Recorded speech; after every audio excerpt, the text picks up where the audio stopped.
Puji Tuhan, selamat malam Bapak-Ibu Saudara semuanya. Salam, selamat berjumpa kembali malam hari ini dalam acara online Discipleship Revival Data Ministry.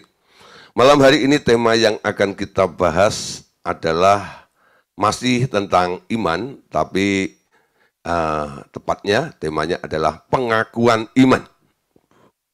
Saudara, setelah kita mengerti tentang definisi iman, mekanisme kerja iman, hidup oleh iman, ya.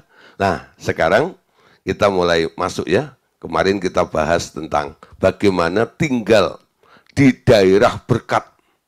Nah, untuk menggapai ini kaitannya ada semuanya. Jadi kalau tidak dibahas dulu dari iman, hidup oleh iman, lalu di mana Anda tinggal di daerah kutuk atau di daerah berkat. Nah, oleh sebab itu, untuk merealisasikan ada satu hal yang harus kita kerjakan, yang harus kita lakukan, ya, yaitu apa? Tentang pengakuan iman ini. Nah, saudara, setiap orang pasti suka berdoa, dan apa sih yang Anda inginkan ketika Anda datang kepada Tuhan, lalu berlutut di bawah kaki Tuhan, ya, lalu berdoa.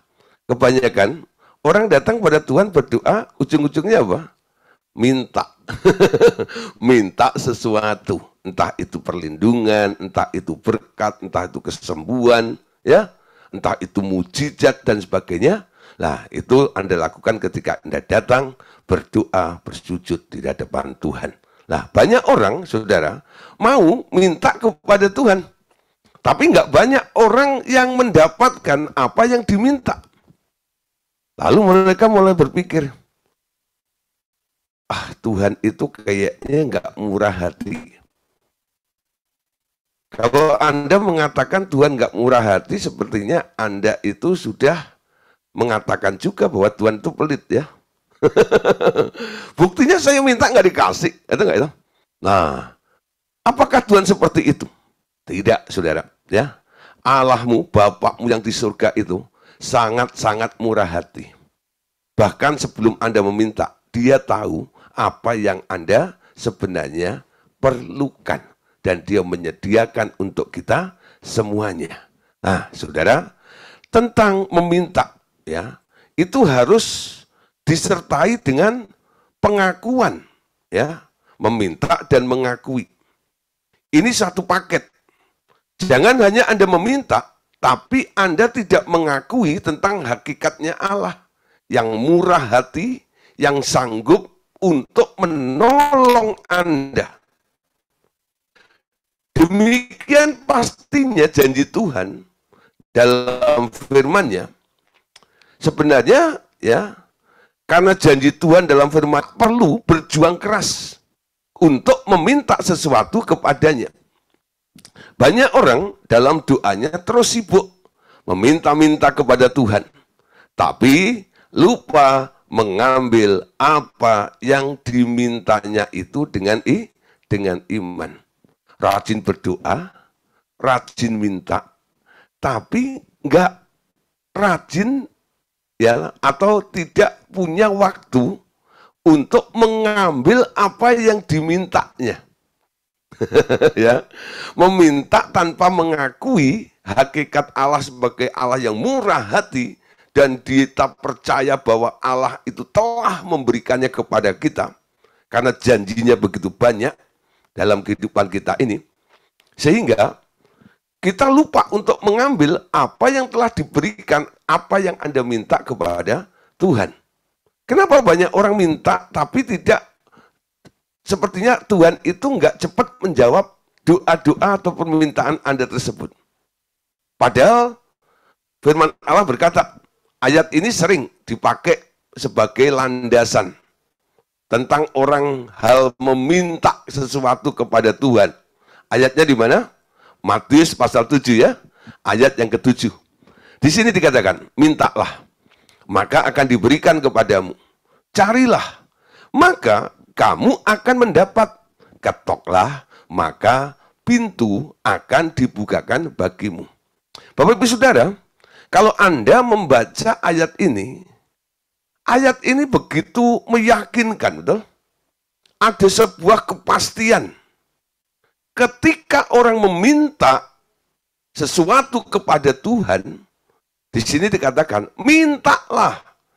Sepertinya ada satu perintah, boleh minta, silahkan minta.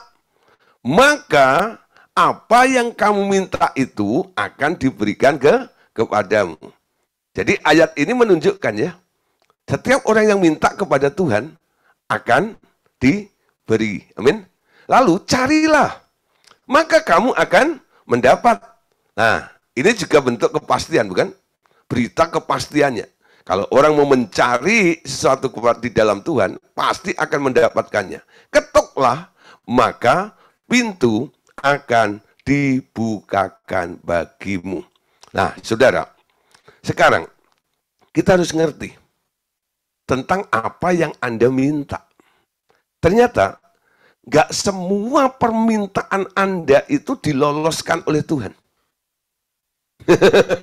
Ya, gak semua permintaan Anda itu diloloskan oleh Tuhan. Anda bayangkan begini ya, Anda sebagai orang tua, lalu anak Anda itu minta sesuatu kepada Anda karena dia merasa ya, Anda sebagai orang tuanya harus mencukupi kebutuhannya, betul? Nah, kalau dia minta uang untuk membayar sekolah, Anda kasih nggak? Kasih, betul? Anda bekerja untuk mendapatkan uang, salah satu tujuannya untuk apa? Untuk membiayai anak sekolah, bukan? Nah, ketika anak itu minta biaya sekolah, Anda kasih. Kenapa? Memang itu tujuan saya bekerja, supaya saya punya uang. Ketika saya punya uang, saya bisa membiayai anak saya sekolah itu. Nangkep ya? Nah, umpama nih ya, anak ini ya butuh yang ya untuk hal-hal beli baju, seragam, atau beli baju, ya, beli sepatu dan sebagainya. Anda kasih nggak? Kasih, dengar ya. Karena Anda pengen juga anak Anda berpenampilan yang lebih baik lagi, sehingga penampilannya itu juga membawa martabat orang tuanya, betul? Wah, kalau sepatunya dari Paris, ya, kaos kakinya dari Hong Kong, pokoknya semuanya serba ala luar negeri. Orang tanya, itu anak Esopo tuh. Oh, anak Ibu Eva, wah hebat Ibu Eva. You know, walaupun wong Jogja, tapi anak itu semua atributnya luar negeri semuanya. Itu enggak ya? Orang tua kasih ya untuk anaknya beli-beli seperti itu. Tapi kalau satu hari anak itu bilang, "Mah, atau Pak, ya, minta duit buat beli apa? Narkoba." Anda kasih duit enggak? Anda kasih duit enggak? Enggak. Betul enggak ya? Enggak. Lah, apakah semua permintaan anak itu diloloskan oleh bapaknya? Tidak. Ya. Semua ada di dalam pertimbangan bapaknya. Bapaknya itu ketika memberi itu ada pertimbangannya. Ketika bapak itu tidak memberikan duit, uang kepada si anak yang mau membeli narkoba itu, apakah bapak itu boleh dibilang pelit? Enggak. Bapakmu tetap murah hati, amin. Dia tidak pelit. Nah, dia tahu kalau aku beri, ini bukan untuk kebaikan si anakku itu. Dia malah bisa nanti ketangkep polisi, masuk penjara, betul ya? Akan dihukum dan mendekam di bui berapa tahun begitu. Nah, saudara, begitu juga dengan Bapak kita di surga. Amin. Walaupun tadi ada ayat mengatakan, mintalah, maka akan diberikan kepadamu. Carilah, maka kamu akan mendapat. Ketoklah, maka pintu akan dibukakan bagimu.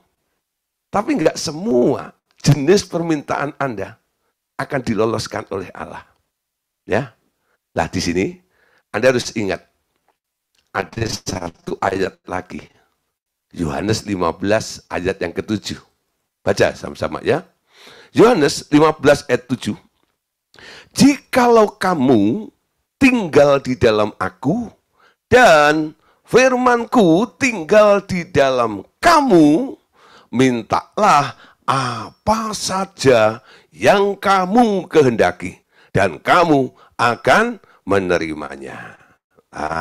Saudara, ayat ini kadang-kadang juga dipakai oleh orang-orang yang hanya melihat setengahnya dari ayat ini. Biasanya mereka melihat bagian B-nya. Mintalah apa saja yang kamu kehendaki dan kamu akan menerimanya. Pak, firman-Nya kan bilang, mintalah apa saja yang kamu kehendaki, maka kamu akan menerimanya. Seolah-olah ayat ini punya pengertian, semua apa yang kamu kehendaki, kamu akan menerima kalau kamu minta kepada Tuhan. Betul? Namun, ayat ini ya sebenarnya dimulai dengan bagian A-nya. Perhatikan sekali lagi ya, saya tampilkan slide-nya. Jikalau kamu tinggal di dalam aku, dan firman-Ku tinggal di dalam kamu, ini nggak pernah diperhatikan. Karena apa? Karena sudah berambisi di bagian B-nya ini. Aku mau minta apa saja. Tapi hal tinggal di dalam dia, ya, dan firman-Nya tinggal di dalam kita, itu nggak pernah kita kerjakan. Nggak pernah terjadi di dalam kehidupan kita. Apapun yang kamu kehendaki, kalau kamu tinggal di dalam dia, dan firman-Nya tinggal di dalam Anda, apapun yang Anda minta, pasti akan diberi. Amin. Nah, saudara, konsekuensi dari orang yang tinggal di dalam dia, dan firman-Nya tinggal di dalam Anda, sebenarnya ketika Allah ada di dalam Anda ada di dalam dia, itu maksudnya apa? Anda ada di dalam kehendak dan rancangannya dia. Ya, Anda ada di dalam kehendaknya dia.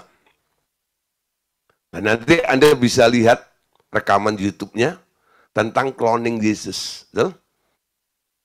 Tujuan daripada cloning Yesus itu adalah apa? Yesus masuk ke dalam Anda di dalam dia, menyatu dengan dia, supaya Anda serupa dengan dia.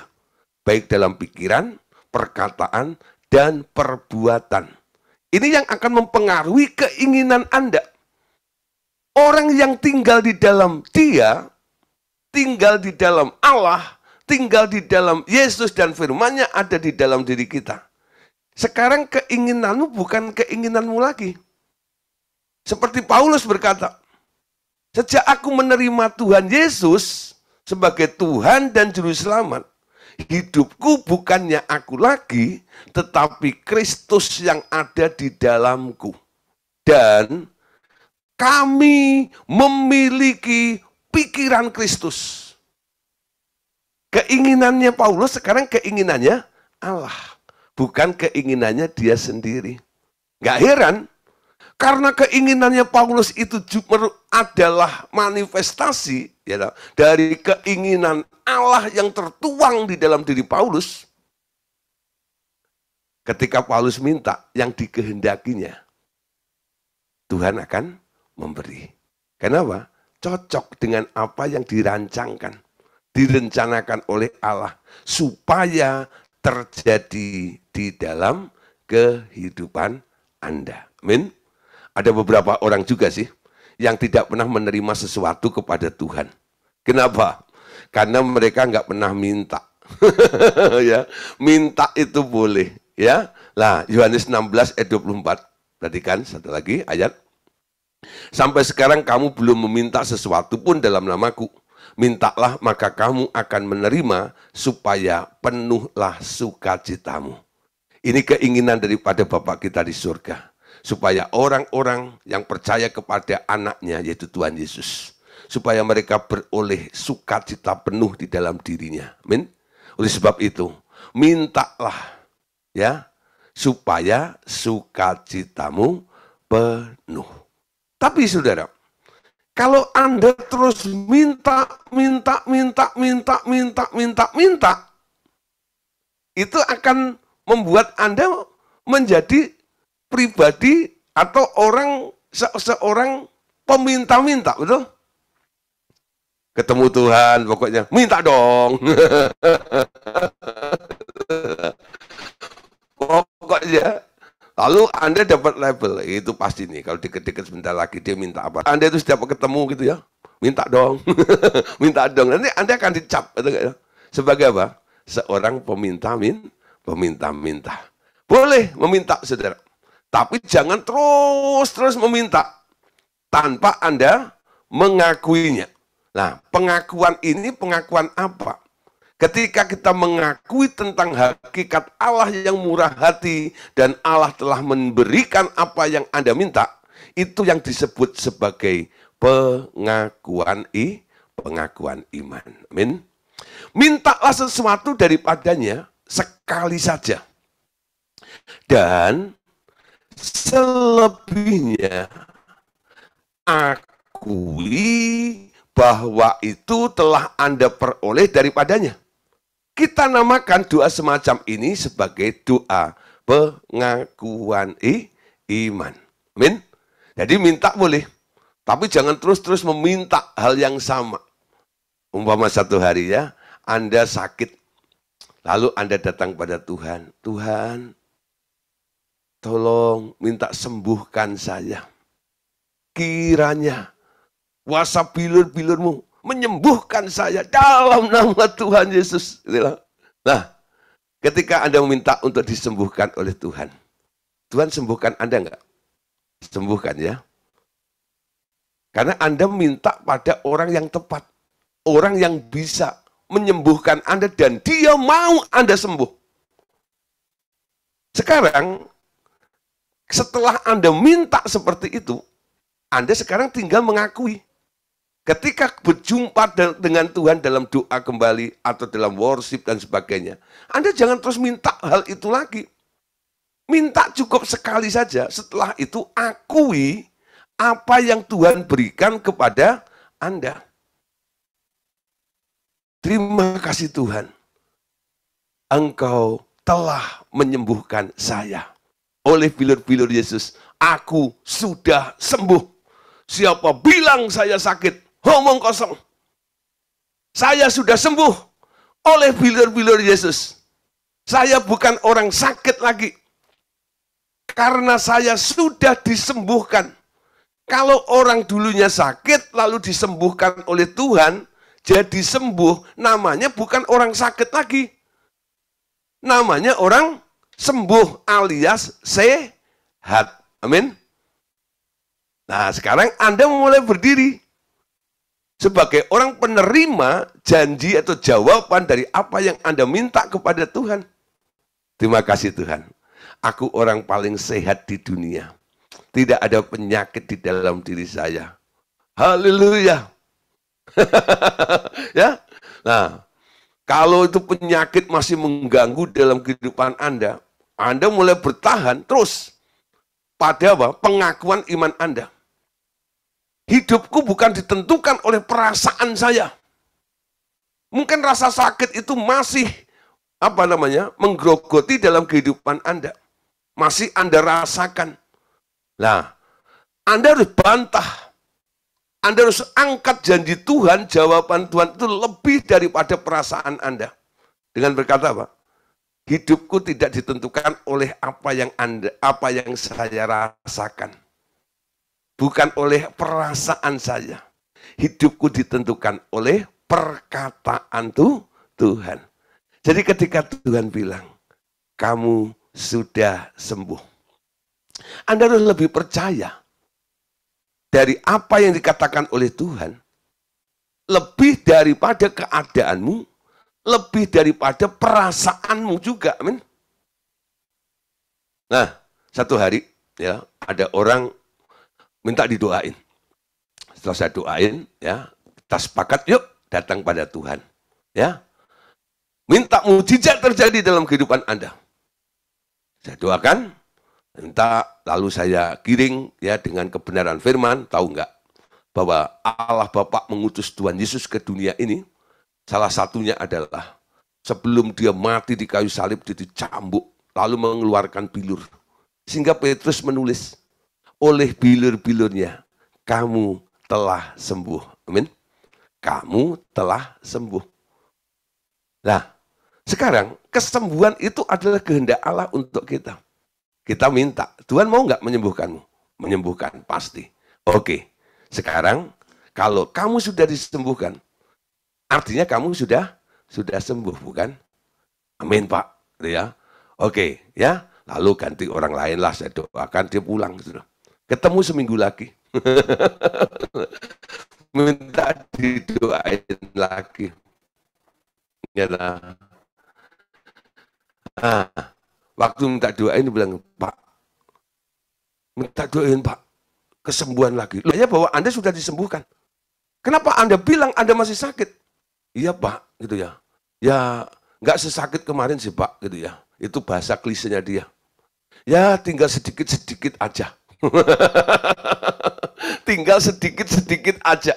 Ya, nah, ketika dia ngomong seperti itu, saya bilang ini, sini tak doain.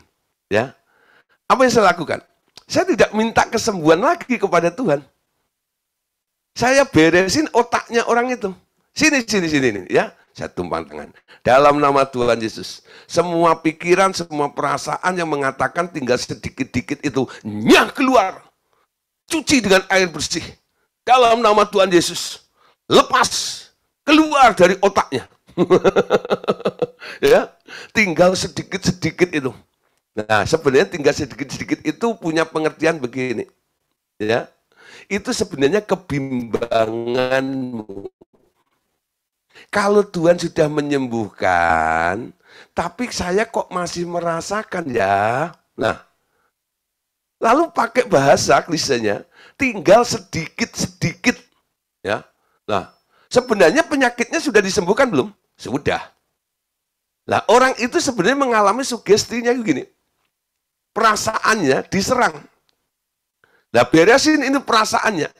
Merasa dirinya masih sakit, berpikir dirinya masih sakit, itu beresin semuanya. Itu yang menghambat orang mengakui tentang apa yang Tuhan berikan kepada orang itu. Sehingga pengakuan imannya tidak kuat. Amin. Iman itu kan melihat apa yang tidak kelihatan, ya. Nah, nanti akan saya jelaskan. Walaupun Anda belum melihat faktanya 100% terjadi dalam kehidupan Anda, tapi apa yang Tuhan sedang lakukan, sedang kerjakan di dalam kehidupan Anda itu harus Anda terima dengan iman. Amin. 1 Yohanes 4 ayat 15. Baca ayat ini. Barang siapa mengaku bahwa Yesus adalah anak Allah, Allah tetap berada di dalam dia dan dia di dalam Allah. Amin. Jadi ketika Anda ada di dalam Allah dan Allah ada di dalam dia itu caranya bagaimana? Memang cara pertama adalah Anda mengundang Yesus dong masuk ke dalam hati Anda. Amin. Setelah itu Anda boleh berkata, Yesus dalam hati saya. Amin. Kata siapa? Yesus ada di dalam hatimu, kata siapa? Kata siapa coba?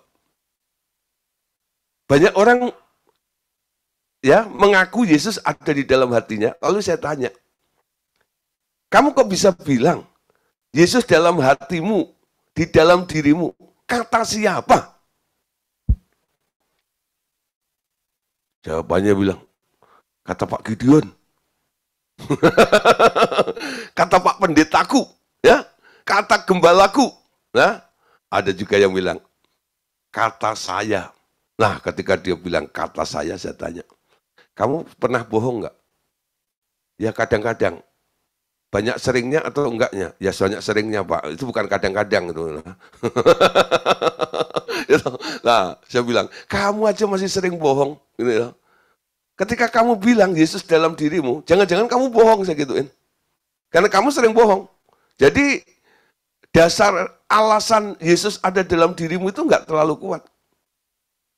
Nah, alasan yang kuat apa? Bahwa Yesus ada di dalammu dan Anda di dalam dia, itu alasannya apa? Kata firman, amin.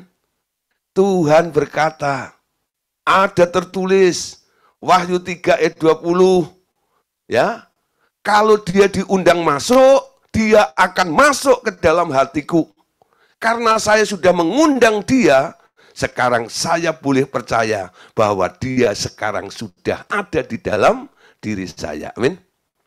Jadi dasar pengakuan iman itu bukan sugestimu, bukan keinginanmu, bukan maumu.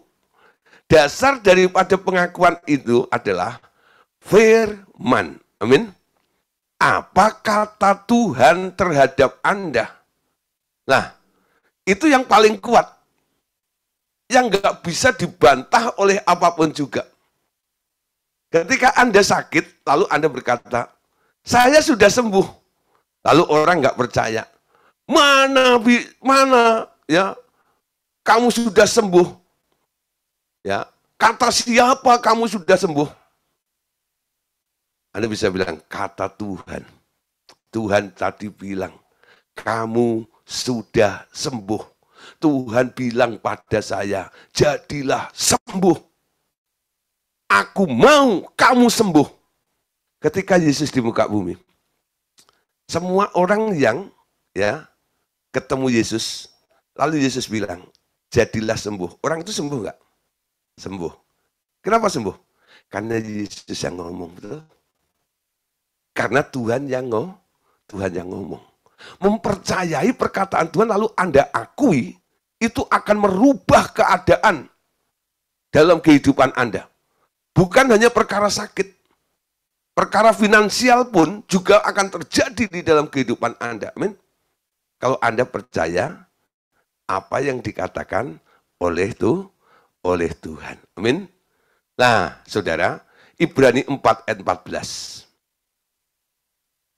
Karena kita sekarang mempunyai imam besar agung yang telah melintasi semua langit, yaitu Yesus anak Allah. Baiklah kita teguh berpegang pada pengakuan iman kita. Artinya apa?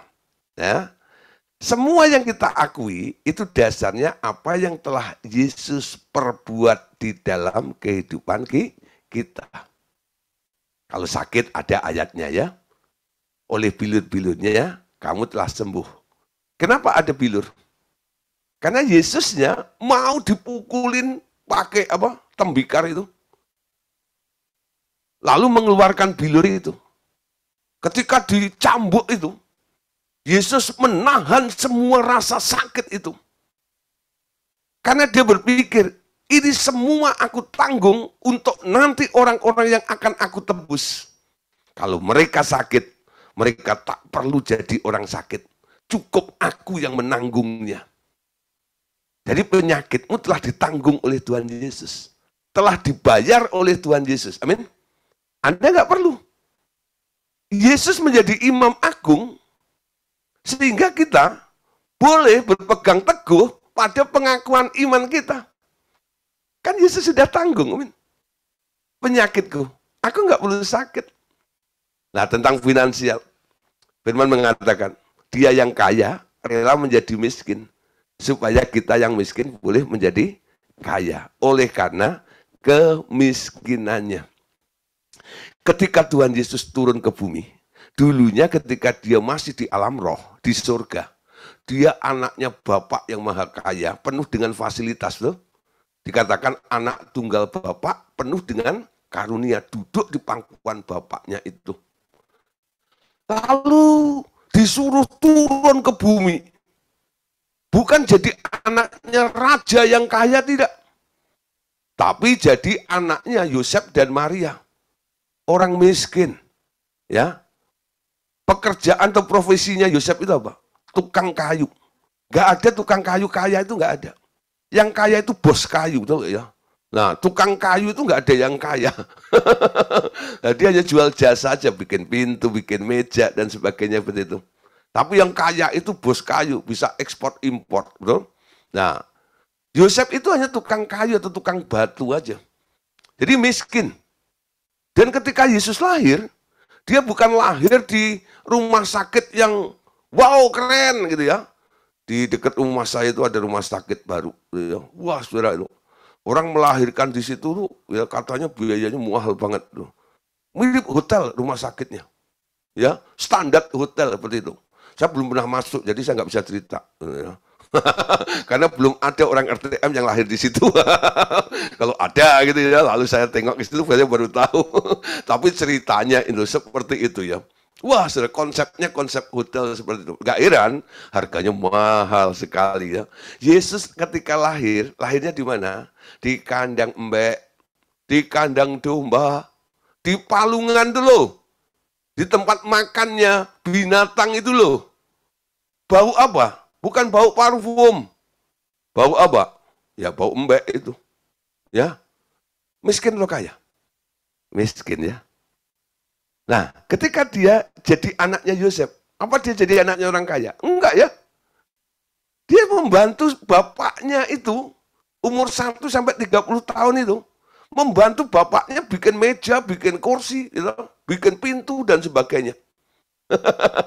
Nah, setelah umur 30 sampai 33 tahun baru ketika dia jadi leaders, pemimpin, nah Anda baru melihat saudara ya, banyak yang memfasilitasi sehingga dia punya bendahara, dia punya murid dan sebagainya. Tapi Firman mengatakan dia yang kaya rela menjadi miskin. Tujuannya apa? Bukan pencitraan. Banyak orang kadang-kadang melakukan hal seperti itu, ya hanya pencitraan aja. Tapi ini dilakukan ada tujuannya. Supaya kita yang miskin menjadi kaya oleh karena kemiskinannya. Amin.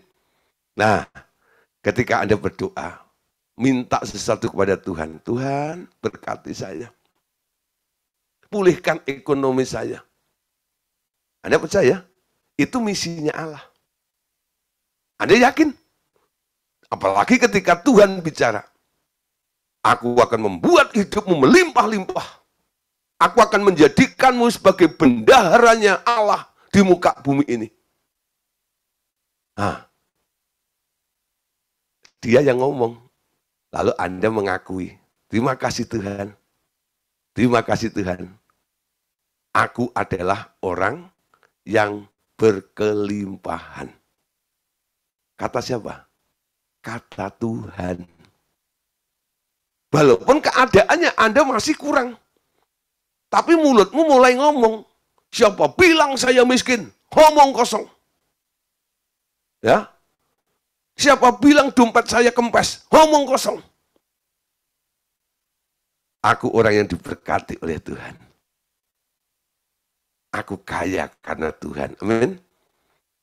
Nah, ketika Anda bisa ngomong seperti itu, konsisten, ya, nggak ada kebimbangan, nggak ada keraguan, sebentar lagi Anda jadi kaya. Kemarin kerja ditipu orang terus, itu nggak ya? Kerja nggak pernah untung, gitu, usaha ini usaha itu bangkrut dan sebagainya. Ketika Anda, ya, berdiri dalam pengakuan iman itu, keadaannya mulai berubah.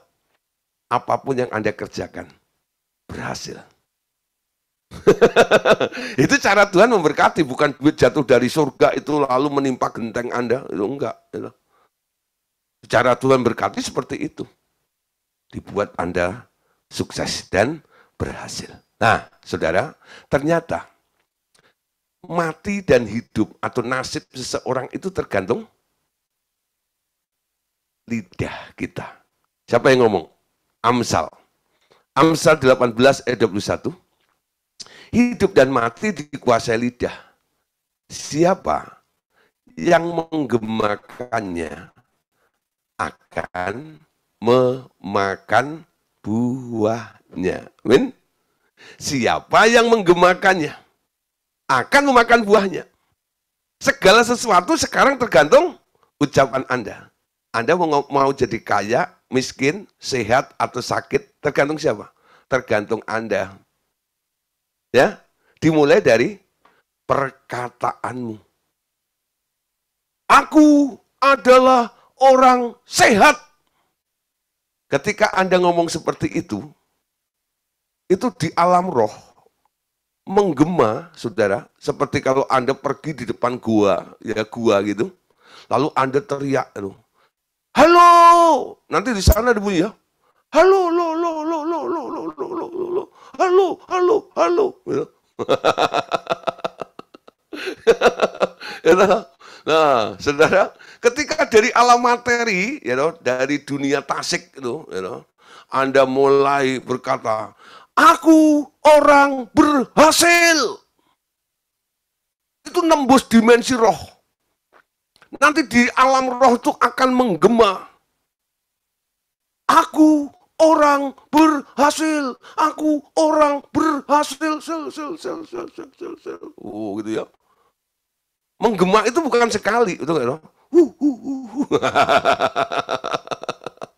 Aku orang sukses, itu enggak? Aku orang diberkati. Diucapkan di alam materi, nembus ke dimensi roh. Dan Anda tahu, saudara, di alam roh, omongan itu sebenarnya materi, betul? Materi yang sebentar lagi akan terrealisasi dalam kehidupan Anda. Jadi ketika Anda mengucapkannya, itu bukan omong kosong. Anda sedang mencipta sesuatu di dimensi roh sana. Jadi ketika Anda pengakuan iman, siapa bilang saya sakit, omong kosong, saya orang paling sehat di dunia. Kenapa Anda ngomong seperti itu? Anda tidak sedang melihat tubuh materimu yang masih sakit. Tapi Anda sedang melihat tubuh rohmu yang sudah sehat, yang sudah sembuh di alam roh. Manusia itu punya dua tubuh. Tubuh fisik dan tubuh roh. Amin. Tubuh fisik itu memang agak bandel, agak sulit untuk berubah. Tapi tubuh roh itu diomongin cepat berubah, amin. Jadi ketika ada instruksi dari bumi ini, Anda mengatakan, saya orang sehat, tubuh rohmu berubah dari sakit jadi sehat. Tubuh fisikmu belum sembuh, belum sehat. Tapi ada tubuh roh yang sudah sehat. Sampai Anda boleh melihat dengan jelas. Tubuh itu memang benar-benar tubuhmu yang sudah sehat, yang berbeda dengan keadaan tubuh jasmanimu. Amin. Nangkep saudara maksud saya? Jadi awalnya tubuh roh dan tubuh jasmani itu sama-sama sakit. Ketika Anda percaya, Anda telah disembuhkan, lalu Anda berkata, aku sudah sembuh, perkataanmu, pengakuan imanmu itu mengubah dimensi tubuh rohmu. Sehingga Anda melihat selain tubuh fisikmu ini, ada tubuh roh yang sudah mengalami perubahan seperti apa yang Anda sedang ucapkan. Amin. Nah, kenapa harus berulang-ulang? Kadang-kadang ada kebimbangan dong. Karena apa? Perasaan Anda melihat faktanya, dan sebagainya. Nah, Anda harus yakin bahwa yang di alam roh itulah kebenarannya. Sehingga orang yang beriman atau berpengakuan iman itu, mereka konsennya bukan pada apa yang kelihatan, tapi kepada apa yang tak kelihatan. Amin. Segala peristiwa di bumi selalu dimulai dari alam roh. Yang kelihatan, yang disebut dunia materi ini, dimulai dari yang tidak kelihatan, yakni dunia roh. Karena itu, hal-hal di dunia ini harus dimulai dengan iman kepada hal-hal yang sudah ada di alam roh. Dan kita mengetahui hal-hal yang ada di dunia roh dari apa yang dikatakan Allah kepada kita. Amin. Jadi semua itu dimulai dari dimensi rohnya. Pernyataan statement Allah yang dibuat oleh Allah itu lalu Anda copy, lalu Anda ucapkan, lalu Anda gemakan, itu enggak ya? Dan itu membuat Anda setiap hari mendengar. Apa yang dikatakan oleh Tuhan itu terus mendengung dalam diri Anda. Kamu itu nggak sakit, kamu itu sudah sembuh, kamu itu nggak sakit, kamu itu sudah sembuh, kamu itu nggak sakit, kamu itu sudah sembuh. Kamu bukan orang gagal, kamu itu orang sukses. Kamu itu bukan orang gagal, tapi kamu itu orang sukses. Kamu itu orang berhasil.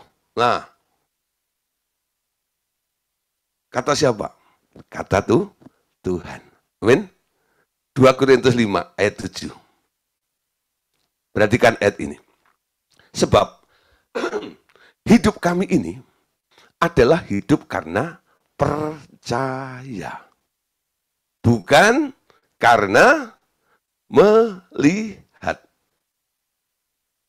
Hidup Anda itu karena percaya, by faith, ya, dari apa yang Anda percayai. Bukan apa yang Anda lihat. Amin. Nah, mempercayai apa? Melihat apa yang tidak kelihatan. Contoh, bapak orang beriman, ya, namanya Abraham, dia, Musa, ini bukan bapak beriman, tapi salah satu tokoh namanya Musa, ya, Ibrani 11 ayat yang ke-27. Karena iman, maka ia telah meninggalkan Mesir dengan tidak takut akan murka raja. Ia bertahan sama seperti ia melihat apa yang tidak kelihatan. Perhatikan di sini, saudara. Ini Musa, ya. Musa telah meninggalkan Mesir karena iman. Dengan tidak takut akan murka raja. Dan ia bertahan. Amin. Bertahan. Sama seperti ia melihat apa yang tidak kelihatan. Melihat apa? Melihat apa yang nggak kelihatan itu kan lucu, itu nggak itu? Coba saja ya, kalau ada orang satu kali ya ngomong, bagus banget itu. Lalu Pak Andes Daryanto tanya pada saya, Pak Gideon, mana? Yang Pak Gideon tadi bilang bagus itu apa? Gitu ya. Dicari, gitu. Nggak ada. Ya, mungkin di satu ruangan gelap gitu ya. Saya ngomong gitu. Lalu Pak Andes Daryanto yang di dekat saya tanya, Pak Gideon, mana yang indah itu? Yang Pak Gideon katakan itu mana? Gitu. Pak Andreas, gitu. Saya melihat apa yang tidak kelihatan. Bingung, itu enggak itu. Melihat itu kalau kelihatan, Pak. Gitu. Kasih lampunya dinyalain, nanti baru lihat, oh dindingnya itu ada gambarnya, ada lukisannya. Oh dindingnya itu warnanya kuning. Oh pintunya warnanya coklat. Oh lantainya dari marmer. Ketika apa? Lampu dinyalakan. Ketika kelihatan. Ketika dalam suasana gelap seperti itu, lalu saya ngomong, ya, orang nggak percaya, betul? Tapi kalau Tuhan menyatakan, ya, dan Anda bisa menembus dimensi roh yang tidak kelihatan itu dan Anda tahu itu ada. Ketika lampunya dinyalakan, benar terjadi seperti itu. Ternyata ruangan itu dindingnya kuning. Pintunya warna coklat. Lantainya dari marmer, ada lukisan di temboknya. Kok Pak Gideon tahu? Ya, tadi, ya, yang bangun rumah ini atau yang punya rumah itu gitu, sudah cerita sama saya, Pak. Dia sudah cerita sama saya, Pak. Gitu. Ya, nanti ruangan yang Bapak masukin itu, yang gelap itu temboknya kuning. Ya, lantainya dari marmer, warna pintunya coklat, gitu.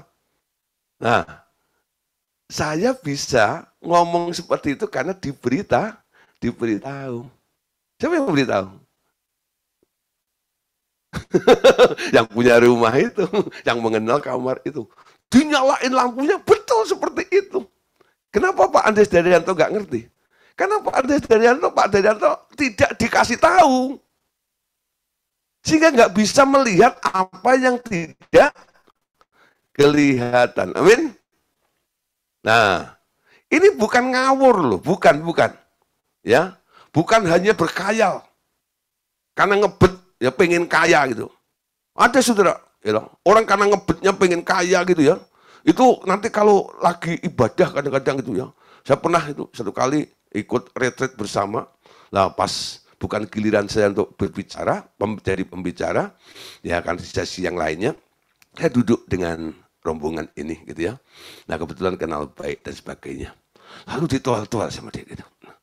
Ya, Pak Gideon. Ya. Itu tuh di kaki Pak Gideon ada 10 karung diikat rapi di situ. Ya. Lah deketnya itu ada segini, ada gini. Karung apa? Nah, pertama-tama saya cuman ya adalah saya hargai karena dia juga murid saya. Ya, saya cuman hargai aja. Udahlah ya. Ya, saya nggak mau menghakimi, siapa tahu betul lah gitu ya. Tapi apa ya? Lama-lama saya jadi agak risih juga. Kenapa? Sering ngomong seperti itu. Ya, di seminar Pak Andes lagi khotbah gitu kalau macam di belakang itu tuh Pak Gideon ada 15 karung diikat bagus ya loh. Nah, itu di atasnya ada itu dulu ya, kalau macam gitu.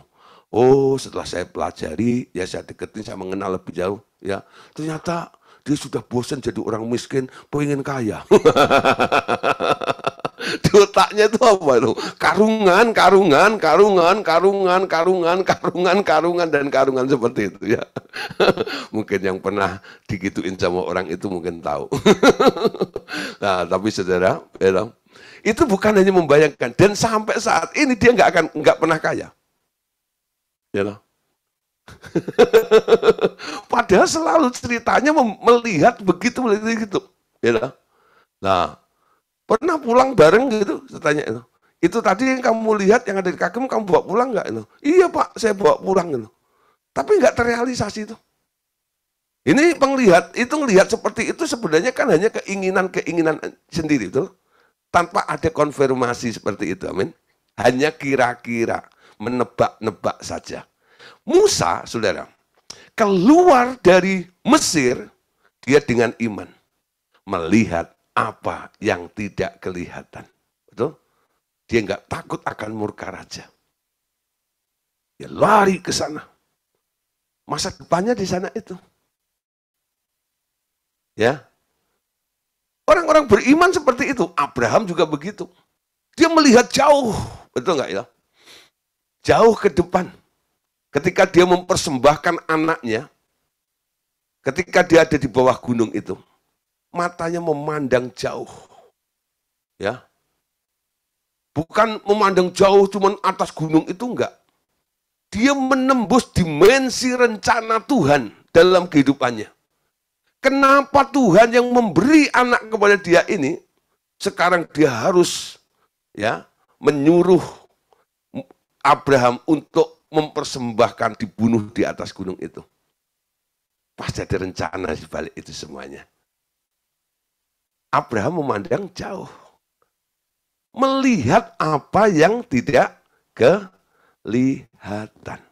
Saudara, ternyata apa yang tidak kelihatan yang Anda lihat dalam pengakuan iman Anda itu tak lain, tak bukan adalah apa yang telah dikaruniakan oleh Tuhan. Amin. Jadi kalau Tuhan belum mengaruniakan, Anda jangan mengakui bahwa Anda sudah berubah. Amin, keadaan Anda. Kalau karunia kesembuhan itu sudah dikaruniakan kepada Anda, Tuhan bilang, aku sudah sembuhkan kamu, Anda boleh mengakui. Ya, kalau Tuhan sudah mengalirkan berkatnya kepada Anda boleh mengakui. Artinya apa? Ini sudah dikaruniakan. Klaim apa yang sudah dikaruniakan dalam pengakuan ini. Amin. Banyak perkara telah diselesaikan Allah di alam roh. Ketika Tuhan Yesus berteriak, sudah genap. Ya, bahasa Koreanya, wes rampung. Ya, it's finished. Sudah genap. Ketika dia berteriak sudah genap di atas kayu salib, dalam banyak hal kita tak perlu meminta-minta lagi. Ya, kita tak perlu meminta-minta lagi agar Tuhan melakukan sesuatu untuk kita. Tetapi kita menerima pemberitahuan Allah akan hal-hal yang telah diselesaikannya. Dan kita akui itu dengan iman.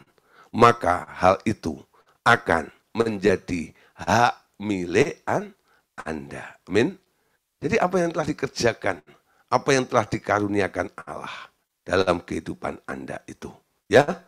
Nah, ketika Tuhan Yesus menyelesaikan penebusan di kayu salib, terbuka akses atau jalan kembali kepada Allah Bapa, dan dengan iman, sekarang kita boleh datang kepadanya dan dipulihkan. Pemulihan ini mengembalikan status manusia sebagai anak, mengembalikan status manusia sebagai ahli waris, dan mengembalikan status manusia sebagai pemegang otoritas Allah di muka bumi ini. Amin. Tiga hal ini sebenarnya ada di dalam rencana Allah ketika Allah pertama kali menciptakan manusia, yaitu Adam. Ya, Adam itu adalah anaknya Allah. Dia juga ahli waris. Ketika dia ditaruh di bumi, dia adalah pemegang otoritas Allah di muka bumi. Amin. Namun, tentu harus ada proses di sini, di mana kemanusiaan Anda harus ditanggalkan dan mengenakan manusia baru, yakni benih Yesus yang ditaruh di dalam diri Anda. Amin. Nah, saudara, jadi dikembalikan posisi itu. Anak Allah, ingat ya, Anda adalah anak. Apa yang Bapak punya adalah Anda punya. Anda adalah ahli waris. Andalah pemegang otoritas di bumi ini. Dikembalikan posisinya itu. Roma 5 ayat yang ke-9. Ya. Segala hal yang diperlukan orang beriman ini untuk hidup sebagai wakil kerajaan surga di bumi, sebenarnya telah diberikan kepadanya. Perhatikan di sini ya. Kata telah dalam beberapa ayat berikut. Bila Anda melihat di dalam alam roh, hal-hal yang dikaruniakan kepada Anda, di sini Anda tak perlu lagi meminta-mintanya, tetapi tinggal menerimanya dengan mengucap syukur, maka hal itu telah menjadi milik Anda. Kalau hal itu berbentuk materi, biasanya dibutuhkan sedikit waktu untuk mewujudkannya ke dalam dunia materi. Ya, kita perhatikan ya beberapa ayat yang ada kata telah. Telah apa di sini? Roma 5 ayat 9. Perhatikan di sini ya. Ayat ini Roma 5 ayat yang ke-9. Lebih-lebih karena dibenarkan oleh darahnya, kita pasti akan diselamatkan dari murka Allah. Yang pertama, saudara, yang boleh Anda akui dalam pengakuan iman Anda. Anda punya status baru, yaitu sebagai orang yang telah dibenarkan. Apa artinya dibenarkan? Dibenarkan itu artinya dikoreksi. Bukan berarti keadaanmu sudah benar. Tapi karena kasih karunia Allah, Anda yang masih jadi pendosa ini, di hadapan Allah, sekarang engkau dinyatakan benar. Karena apa? Tuhan. Amin. Jadi, kalau Anda berdiri mengakui diri Anda mengakui sebagai orang yang salah atau orang yang benar di hadapan Allah nih. Anda orang benar kan, dibenarkan. Amin. Kalau saya tanya ya, coba ya, nanti boleh angkat tangan atau berikan reaction ya. Siapa di sini orang benar? Wah, Pak Among angkat tangan. Pak Yusuf angkat tangan. Bu Hilda angkat tangan. Pak Andreas Andi angkat tangan. Ya, Pak Andreas Daryanto masih diem. Ya. Eh? Ya, Pak Indra angkat tangan. Ya. Oh, Bu Ilda tadi angkat tangan atau kipas-kipas ya? Habis angkat tangan kipas-kipas ya. Wah, ya. Bu Eva angkat tangan. Nah, yang lainnya boleh berikan reaction ya, jempol gitu ya. Menunjukkan Anda angkat tangan bahwa Anda orang benar. Amin. Kalau saya tanya ya ke Pak Yosef nih, Pak Yosef, kok Pak Yosef bisa bilang orang benar? Apa Pak Yosef nggak pernah melakukan kesalahan? Ya masih sering lah Pak, gitu ya. Tapi kenapa ngomong jadi orang benar? Karena saya menghargai apa yang dikaruniakan Allah. Ya, dia berkata lebih-lebih karena kita sekarang telah dibenarkan oleh darahnya. Jadi darah Yesus itu menghapus semua catatan dosa kita. Memang ada ya, kalau memang ada hal-hal yang baru yang Anda lakukan salah hari ini, Anda cepat minta ampun. Amin. Dosa yang dihapus, dosa yang diampuni adalah dosa yang diakui, betul?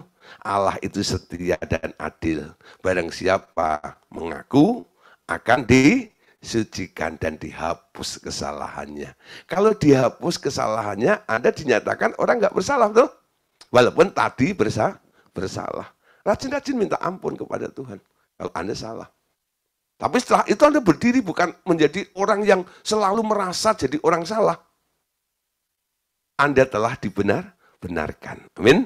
Nah, terus 1 Petrus 2 ayat 24. Nah, telah apa lagi? Ia sendiri telah memikul dosa kita, ya. Ada kata telah memikul dosa kita di dalam tubuhnya di kayu salib supaya kita yang telah mati terhadap dosa hidup untuk kebenaran. Oleh bilur-bilurnya kamu telah sembuh. Dosamu telah dipikul. Betul? Oleh Tuhan Yesus. Anda nggak usah pikul dosamu. Dia ampuni, dia tebus Anda. Ya, bagian B-nya, oleh bilur-bilurnya kamu telah sembuh. Kalau telah sembuh, artinya Anda nggak perlu sakit, itu. Ya, kalau telah sembuh, artinya Anda nggak perlu sakit. Umpama, ya, saya ini pergi sama Pak Indra, ya, ketemu di Klaudi Gading Serpong. Ya, ketemunya di Paramon, pasar Paramon sana. Banyak makanan tuh kalau malam. Pas lagi sana, Pak Gideon, gitu ya. Sama gitu ya. Nah, terus habis makan kalau macam, Pak Indra itu duluin ke kasir. Ya, bayarin saya. Ya. Lalu setelah dia pulang duluan, ya, karena makannya lebih cepat dia daripada saya. Ya, lalu dia pergi, ya, dia bisikin saya, Pak, sudah saya bayar. Gitu ya. Sudah saya bayar, gitu ya. Saya perlu bayar nggak? Enggak. Kalau saya tetap bersih kekeh, pergi ke kasir, lalu saya bayar lagi. Sudah dibayarin sama Pak Indra itu, lalu saya tetap bilang, nggak bisa. Kan yang makan saya. Kenapa dia yang bayar? Ya, saya ngomong gitu sama kasirnya gitu ya. Nah, pokoknya aku harus bayar, gitu ya. Nah, kalau Anda melihat ya tingkah saya seperti ini, ya, Anda akan berkata apa? Ini Pak Gideon ini kayak orang apa? Nggak ada yang berani ngomong ya. Pak Among tuh yang berani ngomong, orang bodoh katanya gitu ya. Ya, udah dibayarin, bayar lagi itu kan orang bodoh, itu enggak itu. Nah, mungkin Bapak Saudara ketawa nih gitu ya. Ya karena Pak Gideon disebut Pak Among orang bodoh. Ya, tapi faktanya ya, yang terjadi dalam kehidupan Anda sehari-hari seperti itu bukan? Betapa bodohnya Anda, betul? Penyakitmu sudah ditanggung, dibayar oleh Yesus. Kenapa Anda perlu bayar lagi? Itu kesalahan besar. Harus mulai dibenahi. Siapa bilang saya sakit? Omong kosong. Saya sudah sembuh oleh filer Tuhan Yesus. Amin. Telah disembuhkan, ya. Jadi cara Tuhan Yesus itu menyembuhkan kita ini, ya, itu bisa saya ilustrasikan begini. Jadi kalau umpama ya, Anda nih, ya, pergi nih ya, umpama mau ke Tasik itu umpama itu dari Bandung kadang-kadang mau ke Tasik itu kalau udah macet itu wah itu sudah berjam-jam, betul ya. Lah melewati jam siang makan gitu, udah lapar segala macam. Ya, jangan masuk rumah makan Chinese food itu, jangan. Ya, orang lagi lapar berat itu jangan masuk rumah makan Chinese food. Ya, kenapa? Kalau masuk ke sana saudara, nanti Anda duduk gitu ya. Nanti yang keluar pertama apa? Buku menu tuh ya. Nah, lalu ada teh tawar gitu, sama ada kacang satu, ya itu itu ya. Lalu ditunggu gitu, ini pesen apa. Setelah Anda pesen, saya pesen ayam kuluyuk gitu ya. Nah, terus saya pesen lagi fuyung hai, saya pesen lagi capcay gitu. Saya pesen hai gitu ya. Ya. Anda tunggu gitu 1 jam, gitu, 1,5 jam gitu ya. Kok belum keluar ya? Gitu. Anda coba intip, oh lagi kecil-kecilan ayamnya lepas tadi. Gitu. Baru ditangkap, gitu. Belum dipotong. Gitu. Ya. Lah bikin capcay wortelnya baru mau nanam. Gitu ya. Lah, lama sekali gitu. Karena mereka mau fresh gitu ya. Nah, kalau Anda lapar berat, masuklah ke rumah makan Padang, loh. Anda belum duduk itu ya. Pantat Anda belum nempel ke kursi itu. Tahu-tahu sudah ada akrobat itu ya. Orang datang itu semuanya penuh dengan piring dalam badannya tuh, ya. Langsung dituang ke depan meja Anda. Tuh. Anda berpikir siapa yang pesen? Gitu. Loh. Di sini saudara, prinsip ini sama seperti Tuhan Yesus. Tuhan Yesus tahu nanti akan banyak orang sakit. Makanya sebelum orang itu sakit, Tuhan Yesus sudah menyembuhkan Anda, ya. Orang Padang itu lebih alkitabiah daripada orang Chinese. Ngerti cara konsepnya, kebutuhan orang lapar. Betul nggak ya? Bayangin saudara, itu masak rendang sudah bisa mungkin setahun yang lalu. Itu semakin resep itu semakin lama, tuh ya. Dia tahu, gitu, wah rendang ini semakin lama semakin ini. Kebutuhan orang lapar itu apa? Ya, habis tuh, semua ludes. Dia masak lebih dahulu, gitu nggak ya? Dan disajikan kepada Anda yang lapar, habis semuanya. Yesus tahu banyak nanti yang akan sakit. Makanya dia sudah sembuhkan Anda 2000 tahun yang lalu. Kalau Anda mengerti tentang apa yang dikerjakan Yesus ini, ketika Anda sakit, Anda bisa bantah. Siapa bilang saya sakit? Omong kosong. Saya sudah disembuhkan oleh Tuhan Yesus 2000 tahun yang lalu. Saya bukan orang sakit, tapi saya orang paling sehat di dunia. Betul? Nah, kalau adu ulet sama penyakit Anda, Anda boleh bilang sama penyakit, hei penyakit, kamu nggak boleh lama-lama di dalam tubuh saya. Sejak saya terima Tuhan Yesus, tubuh saya ini sekarang adalah baitnya Allah. Betul? Allah yang layak tinggal di dalam tubuh saya. Tubuh saya itu bukan rumah sakit. Enggak, ya. Semua penyakit dan roh penyakit itu nyah keluar dalam nama Tuhan Yesus. Tubuh saya bersih, tubuh saya sehat oleh bilir-bilir Tuhan Yesus. Lalu Anda bernafas. Nafasnya orang sehat, amin. Sebentar lagi keadaanmu berubah. Kenapa? Anda mengakui apa yang telah dikerjakan oleh Tuhan Yesus. Amin. Oke, berikutnya. Efesus 1 ayat 3.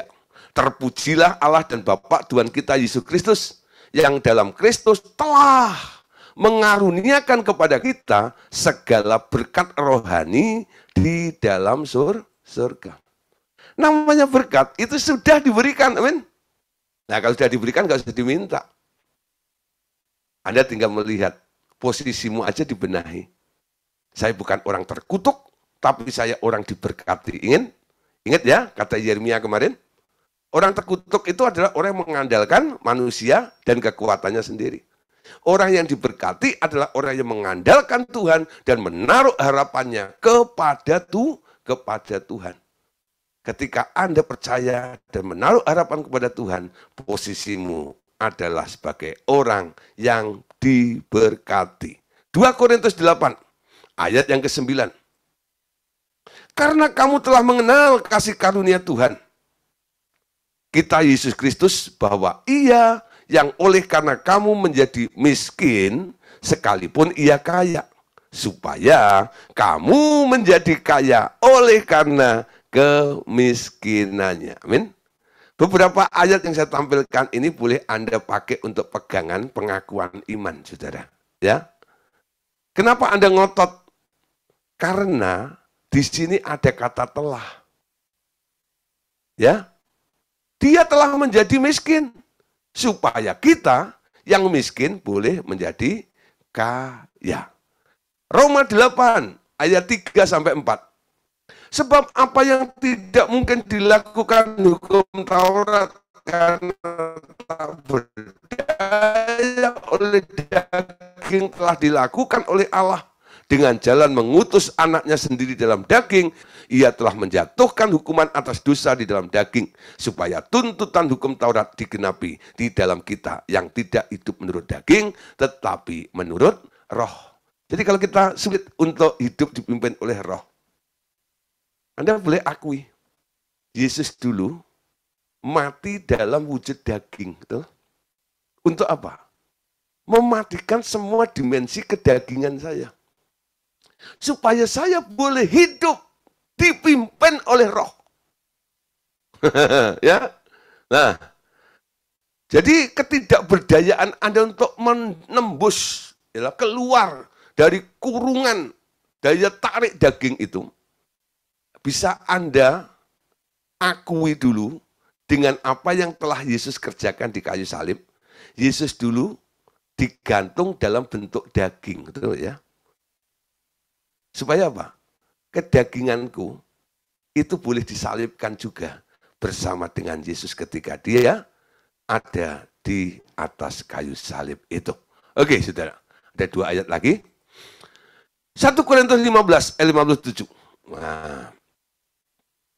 Tetapi syukur kepada Allah yang telah memberikan kepada kita kemenangan oleh Yesus Kristus Tuhan kita. Apa yang telah diberikan? Kemenangan. Sudah kau jamin, aku percaya. Amin. Bahkan Paulus itu bilang begini, Dia yang membawa aku terus ke dalam jalan, namanya jalan kemenangan. Anda tahu jalan kemenangan? Bukan yang di kota itu dekat kejayaan, kemakmuran, bukan itu ya. Itu ada jalan kemenangan juga situ. Ya. Artinya apa? Perjalanan hidupmu, takdirmu adalah selalu menang. Amin. Tak pernah kalah. Bahkan Anda boleh berkata bahwa aku ini, hidupku adalah lebih daripada pemenang. Kenapa? Karena Yesus. Betul nggak? Pemenangnya siapa? Pemenangnya bukan Anda. Pemenangnya Yesus. Betul? Yesus menang dari dosa. Yesus menang dari maut. Nah, kita lebih daripada pemenang. Anda tahu artinya lebih daripada pemenang? Ilustrasinya adalah Anda terkenal ya, Anda kenal sama petinju leher beton dulu, bukan makan nangka lalu ada betonnya, bukan. Ya, itu ya, petinju leher beton itu namanya Mike Tyson tuh. Wah, selalu TKO dulu. Wah, Anda kalau nonton pertandingan dia, kalau nggak cepet-cepet lambat itu, belum 1 ronde udah habis. Gitu. Wah, saudara gitu. Lah, setiap dia menang, gitu, dia dapat apa, saudara? Dapat sabuk itu ya. Wah, medali emas itu ya, sabuknya itu. Masa dapat sabuk doang? Dapat apa lagi? Selain dapat sabuk, dapat apa? Nah, dapat cien, dapat duit, dapat cek, nah, dapat cien. Nah, dia pulang bawa duit, ya. Lalu sampai di rumah, istrinya Max Tyson memberi selamat pada suaminya. Selamat ya Pak, menang nih hari ini. Nah, yang pertama dilakukan oleh istrinya apa? Lepasin sabuknya tadi, digantung di tempatnya, ada di lemarinya. Setelah itu, ya, istrinya nanya, Pak, dapat piro? Dapat berapa gitu ya? Wah, wokeh mentoh, banyak sekali kan gitu ya. Oh iya, kali berdunia kelas berat itu enggak itu. Wah, eman gitu ya. Lalu lihat duit banyak seperti itu, istrinya bilang gini, Pak, boleh nggak aku pakai untuk jalan ke Paris, untuk beli baju, ya, ganti mobil, untuk makan di sana, ya. Apa jawaban Mac Tyson? Bolehlah, kamu kan istriku, itu enggak itu? Ya, boleh. Tapi kalau yang ngomong gitu tetangganya kira-kira kasih enggak? Ya enggak. Ya, tapi kalau yang ngomong istrinya dikasih dong. Ya dikasih. Ya silakan ambillah kalau macam ini. Nah, saudara, Mac Tyson adalah pemenang, betul? Istrinya Mac Tyson itu yang disebut lebih dari pemenang. Dia nggak usah naik kering, dia nggak usah babak belur, tapi bisa menikmati hasil kemenangan suaminya. Yesus sudah menang, amin. Kita boleh menikmati kemenangannya Yesus tadi itu loh. Itu yang disebut lebih daripada pemenang. Syukur kepada Allah yang telah memberikan kepada kita kemenangan oleh Yesus Kristus. Sehingga kita terus dibawa ke dalam jalan namanya jalan kemenangan. Nggak pernah kalah. Lebih dari pemenang. Lebih dari pemenang dalam segala perkara. Wow. Itu ya. Nah, nikmati hasil kemenangannya Yesus. Amin. Sekarang, ayat terakhir untuk malam hari ini. Galatia 3. 13 sampai 14. Kristus telah menebus kita dari hukum Taurat dengan jalan menjadi kutuk karena kita pada tertulis, terkutuklah orang yang digantung pada kayu salib. Yesus Kristus telah membuat ini supaya di dalam bangsa lain, sehingga oleh iman kita menerima roh yang telah dijanjikan itu. Amin. Apa yang ditebus oleh Tuhan Yesus? Kita telah ditebus dari kutuk. Amin. Di dunia ini cuma ada dua, berkat dan kutuk. Amin. Kalau kutuknya ditanggung Tuhan Yesus, yang tersisa, yang tertinggal apa? Langsung kenceng ngomongnya. Berkat. Ngomong berkat tuh langsung berkat. Ya. Kalau kutuknya sudah ditanggung, yang tersisa, yang tertinggal adalah berkat. Amin.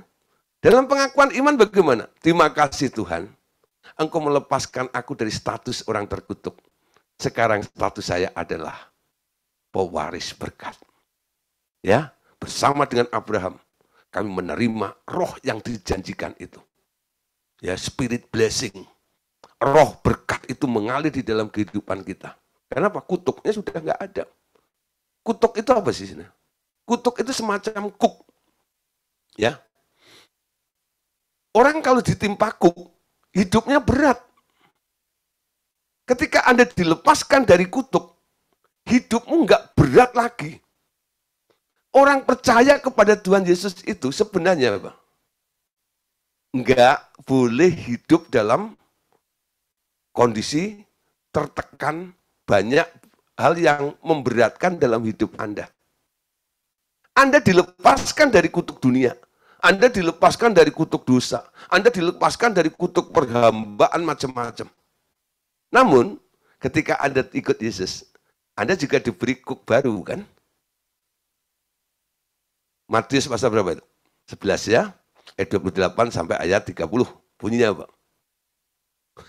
Nggak hafal ayat itu. Keterlaluan. Ya. Matius 11, 28. Marilah kepadaku, hai kamu sekalian yang letih, lesu, dan beban berat. Aku akan memberikan kelegaan kepadamu. Ya, 29. Pikulah kuk yang kupasang, dan belajarlah kepadaku, karena aku rendah hati dan lemah lembut. Maka jiwamu akan mendapat ketenangan. Terus, 30-nya, ya, kuk yang kuberikan itu enak, dan bebanku pun enteng, ringan. Amin. Siapa di sini yang masih hidupnya berat? Coba. Pak, hidup ini berat. Itu salah mikir. Kuk apa yang sedang menimpa Anda? Buang kuk itu dengan mengakui penebusan Yesus. Aku telah dilepaskan dari kutuk perhambaan dunia, perhambaan dosa, kutuk hukum Taurat, dan sebagainya. Sekarang aku mengenakan kuknya Yesus. Dipimpin oleh Allah. Dibawa dari kemenangan kepada kemenangan. Dari keberhasilan kepada keberhasilan. From glory to glory. Terjadi di dalam kehidupan kita semuanya. Amin. Wah, ya, luar biasa ya. Oke, saudara. Untuk malam hari ini kita sampai di sini dulu. Besok akan kita lanjutkan ya bagian yang keduanya ya tentang pengakuan iman bagian yang kedua ya. Oke, terima kasih untuk kebersamaan Bapak Ibu Saudara. Tuhan Yesus memberkati kita semuanya. Amin.